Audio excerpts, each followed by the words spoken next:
Hello there. You're listening to the Girl Talk podcast. My name is Carol. Hey there, I'm Tricia. And I'm Kelly.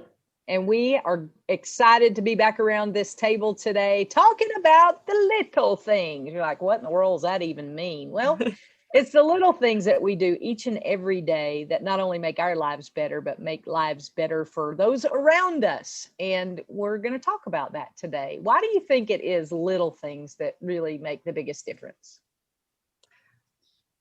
Because I think we get opportunities. I'm sorry, Kelly, we're just excited. I'm excited. I think we get more opportunities to do little things than we get to do big things. So if you have the opportunity to do 10 little things to make someone's day better, it just is great. You can do that for 10 different people. We don't always get the opportunities to do the big things, but we almost always have a chance to do something little that matters. Mm-hmm. Mm-hmm. Those little things are unexpected. You know, big things you almost have to plan, but the little things can be surprises. Yeah, absolutely they can. And who doesn't love a surprise? Oh my goodness, I love me some prizes.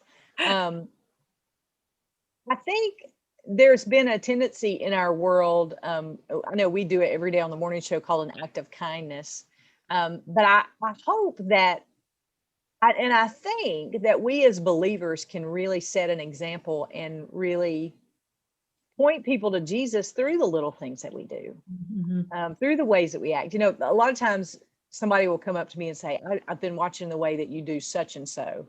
I've been noticing the way that you do such and so. And sometimes it's the small ways that you teach or that you treat the people who are serving you.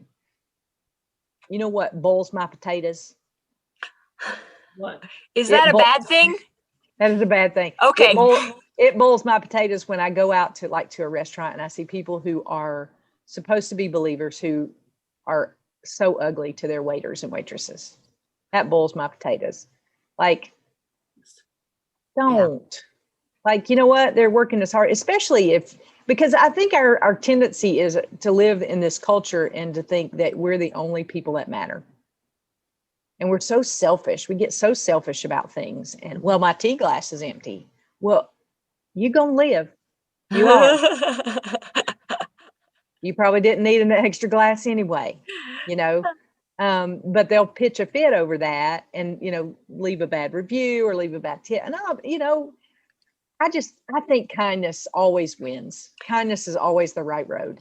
A person is defined by the little things they do. Right? I mean, we do way more little things than big things. So it's the little things that actually define who we are and what we believe. And sometimes these little things are as simple as a smile. Yes. You know, there was somebody in our office yesterday or a couple of days ago who somebody reached over and gave her like a side hug. And he said, "Is that okay that I gave you a hug?" And she said, "I needed that." And it took everything I had not to jump in her arms. I didn't know her from Adam's house cat. So jumping in her arms to hug her would have not been I wanted to hug her because I was like, you need a hug. And that's a little thing. That's a little thing we can do easily for other people is hug those people who are clearly needing and wanting hugs. Give them a smile. You know what? I think a lot of times, because I'm in my car so much, and we talk a lot about road rage, I typically don't struggle with that. That's just not my thing. But one day I was here was the situation. I had somewhere to go.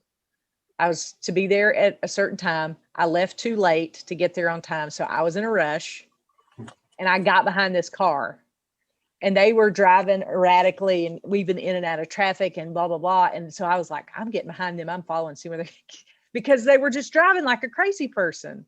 And I don't know what I was going to do, but they right before I had to make another turn and get off, they turned into the hospital.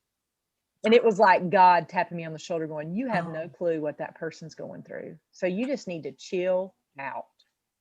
Like put yourself behind the steering wheel. And it happened again another day because I believe that there are more opportunities in Carline to be kind than anywhere else in the world because Carline will test everything in you. It's true.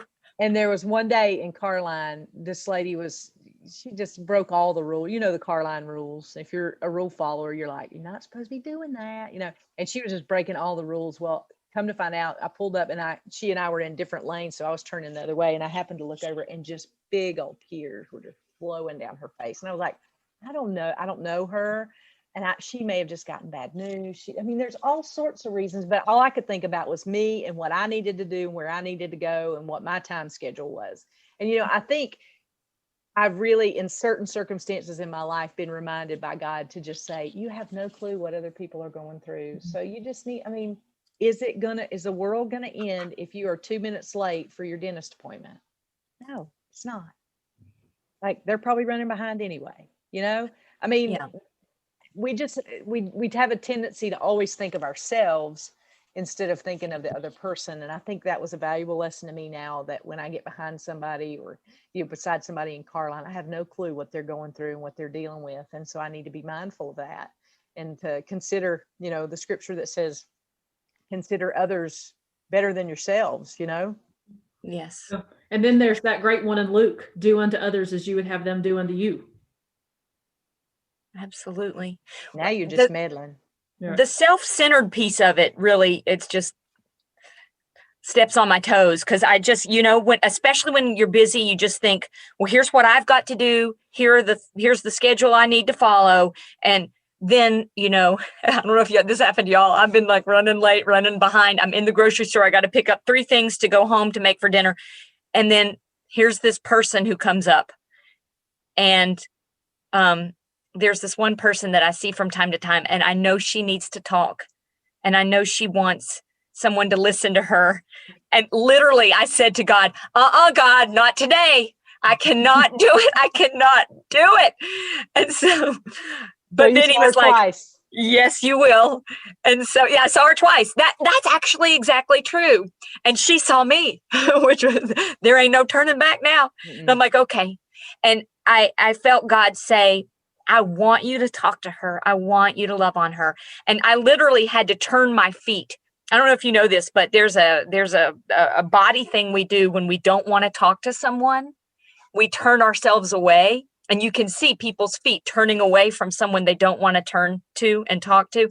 And God is kind of reminded me of that. He's like, turn your feet to her, do, and talk to her and give her your attention and give her some of my love. And now I'm going to be looking at everybody's feet. Look at their feet. It's fascinating. It's true. Notice your feet. When you're in a rush and you're trying to get away, your feet are going to be pointed away from that person. And then God's going to be like, tap, tap, tap, turn those feeties. Yeah. So what are some of the little things that God has done through other people to you? So I have, this is really, really, we live in a complex and we only have 2 parking spaces, right? And so one of my neighbors, her kids were coming in for the weekend. And so she sent me a text message and said, can we borrow your parking space? Because we have more vehicles than I have spaces. And I was like, sure, no problem. Because I only have 1 vehicle, So she borrowed our parking space. I didn't think anything about it. But a couple of days later, she showed up at my door with these peanut butter chocolate bar things. And my kid was like, Mama, you got to get the recipe for that. Those were so good, So it's just being a good neighbor. I think it starts right there. Just be a good neighbor.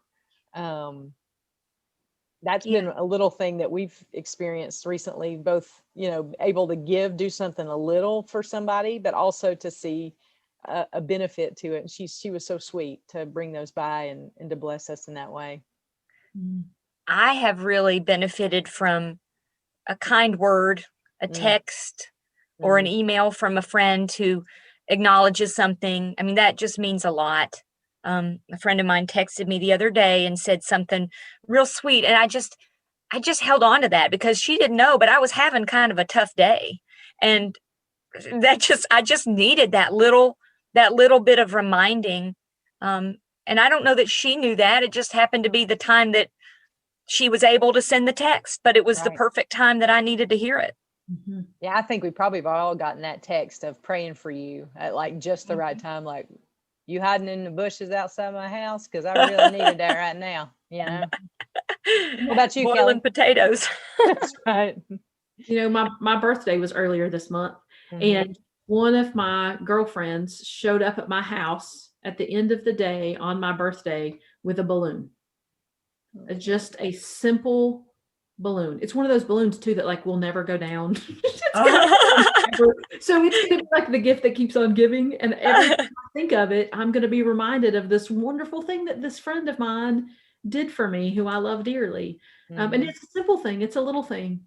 You know, it wasn't a major thing. And you know, for me, those are the things I have a hard time with. My spiritual gift is hospitality, and my love language is quality time. And so for me, I want to do all the really big things. So having these ideas from you guys on how to do some of these little things is really helpful. I tell you, He's just always working on me when I'm in the grocery store. I don't know about you, but he literally, honestly, I felt like God was telling me, you got to put that grocery cart back in the corral. Now, here's why. And I didn't think about it, but you know, sometimes you're rushing and you want to just kind of leave it kind of close to your car. God's like, you need to put that back. And here's why, because somebody has to put that back. And it might be their job, but that's not an excuse. I'm making their life more difficult because I chose to leave that thing out, or I didn't put it back in, he's always working with me on the grocery carts. I can't even just leave it in there. I got to connect it. And if there's the little ones and the big ones, he's made me move the little ones over to one side and the big ones over. I mean, I think it's just him constantly working on me to say, somebody's got to do this. Why not you? You could do this, and make that boy or that girl or that older person, or whoever it is that's bagging the groceries and working, you could make their life better, because when they walk out, they're going to see those things organized. It wasn't hard for me. But it's just hilarious. The grocery store is like church. God's always teaching me something. Tricia, yes. You're our grocery store missionary, just so you know. I don't do a very good job sometimes. Yeah. So here's another thing that I have done for a little bit now. So when we go to the drive-through, when I drive up to the window and they want to be like all business, like throwing your food at you and getting your money and all that, before I will hand them my debit card, I say, "How are you doing today?" Oh. Or are you having a good day today? Like something that they have to stop, because they're so used to getting people in, you know, and in and out. And it's so quick. But we have this new place in our town, and like, I don't think they know what to do with me yet, because I go through and I'm like, "You doing okay today? Staying warm?" You know, when they have to open that window all day long. And it's just like, they just are like, "Yeah, good day." You know, I mean, it's just like they don't know what to do with you. Asking first. Or when I get on the phone with somebody, that's another time too that I take advantage of that. When they answer the phone, "Thank you for calling such and so office. How may I direct your call?" Hey, before you do that, I just want to say, hey, how you doing today? You having a good day? Yeah. Okay. Well, thank you. I'd like to speak to such and so. And you will be amazed, because people are like kind of taken off guard, because they just expect you to be all business and they want to get you in and out too, but to take a general interest in that person that's serving you. I've been really convicted about how I treat people who serve me in some way. Yeah. And how can I serve them as well, you know? Yeah. And you know, go ahead. The grocery store is a great place for that too, Tricia. That's where God does all the work on your heart. One of the things you can do that I have done, and I have seen the same thing Carol has seen, is all the people at the grocery stores wear name tags to call them by name when you go up to check out and say, "Hey, James, how are you doing today?"